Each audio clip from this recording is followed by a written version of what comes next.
Since the age of 7 and since the age of 8, she's had lessons from Bruce Gandy. So I guess you could say a lifelong teacher. And she has pretty much won all the major amateur competitions on offer across much of North America, and including winning the online clasp invitational contest. So she's had a purple patch, as they say in piping. That's a stretch of winning lots of prizes. Her tune today is the Big Spree. And a spree, you may know, is a party. It could be more than that, but it's a celebration. And in piping in Pembroke, we've got the Big Spree, that's this tune.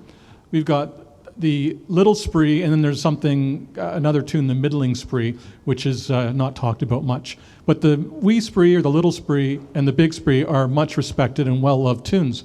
The interesting thing about this tune, it was originally the old sources that were drawn on Angus Mackay and so on, manuscripts, only had this tune for the ground, or urler in Gaelic, urler meaning floor, or ground, and 2 variations. So a very short, it didn't have a torlua, the beginning technical variation, or a cronlua, the crowning final variation. It had just that piece. And in 1905, a guy named General Thomason published a book, and he tacked on a torlua and a cronlua.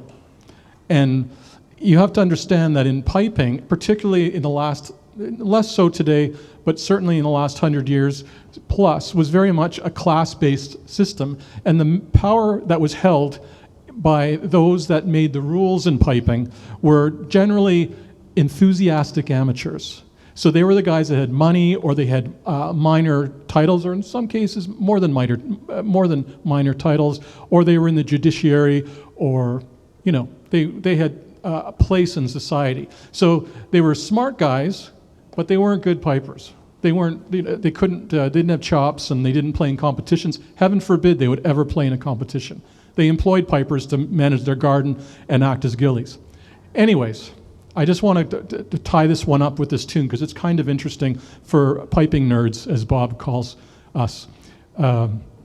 So the Big Spree originally just had the ground and 2 variations. And in the first publication of the Pembroke Society collection, which is pretty much the accepted nowadays go-to resource for settings and information, this was published in 1925, and the editor was one of those enthusiastic amateurs, Sherriff Grant of Rothiemurchus. And he decided that, and he edited this book, this Pembroke Society edition, Book 1, that there should be a torlua and cronlua. And so he put it in, and pipers embraced it, because the Big Spree is a really lovely melody, and it merits, it could be argued, these extra variations, because in adding those variations, you make it a tune worthy of competition by competitors. And so it was embraced. However, this is 1925. Fast forward to 1950, when the Kilberry book was published. And this is when Archibald Campbell of Kilberry, he was a judge in India, and he also was a landowner in the Argyll Peninsula in Kilberry. And he was in a huff with his predecessor, Sherriff Grant of Rothiemurchus, and he published in the Kilberry book the original simple ground and 2 variations.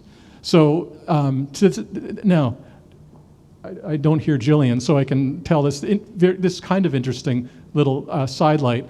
So in 1980, there was a big competition in Glasgow held at the City Chambers. And if you've been to Glasgow, you know that's that beautiful building that actually Peter Amonier's grandfather had a place, it was involved in some of the structural sculptures and architecture work inside. That's another free factoid for you.